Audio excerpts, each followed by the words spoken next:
The vast, shimmering expanse of the sea lay before them, a beautiful but deadly barrier. Behind them, the horizon was choked with the rising dust of 1,000 chariots. Pharaoh's army was coming, fueled by rage and a hunger for reclamation.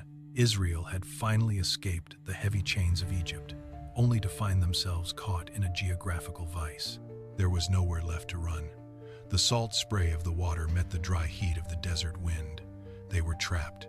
The Red Sea stood like an immovable wall of sapphire, while the thundering hooves of the Egyptian cavalry grew louder with every passing second. No bridges spanned the depths, no boats waited on the shore. It was the end of the road. Terror rippled through the camp like a physical wave. Mothers held their children closer as the glint of Egyptian bronze appeared on the ridge. The people turned toward their leader, their voices sharp with the bitterness of despair. "Were we brought here simply to die in the wilderness?" they cried. "Was it not better to serve in Egypt than to perish here by the sword?" The weight of a nation's fear rested on one man's shoulders. But Moses did not look at the chariots. And he did not look at the waves. He looked toward the heavens. His voice rose above the sound of the wind, steady and unshakable. "Do not be afraid," he declared. "Stand firm. The Lord will fight for you while you keep silent." Then, a command came that defied all human logic. God spoke, not of retreat or surrender, but of progression. "Move forward," he said.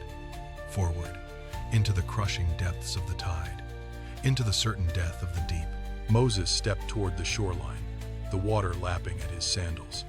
He stretched out his hand over the sea, his staff a silhouette against the darkening sky. A fierce eastern wind began to howl, a supernatural force that tore through the night. The surface of the water began to churn and boil, reacting to a power older than the earth itself. The impossible was beginning to stir in the heart of the storm.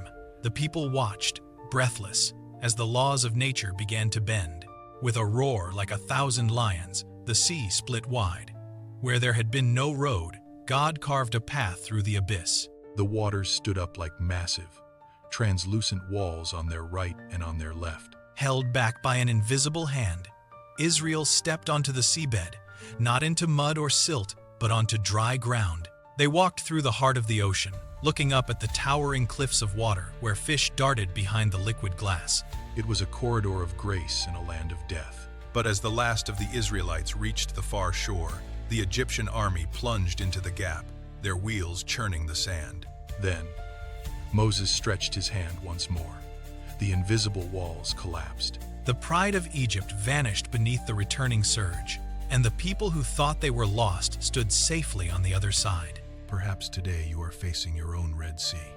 You feel the breath of the past chasing you, and a cold, impassable barrier blocking your future. You cannot go backward, and you cannot see a way through the waves. But do not assume there is no path simply because you cannot see one yet. The God who breathed life into the wind and opened the deep is still the same God today. He does not need a bridge when he can part the sea. Stand firm in your faith, trust in his timing, and when he gives the word to move, do not hesitate. Step into the impossible. Move forward, for your deliverance is already prepared on the other side.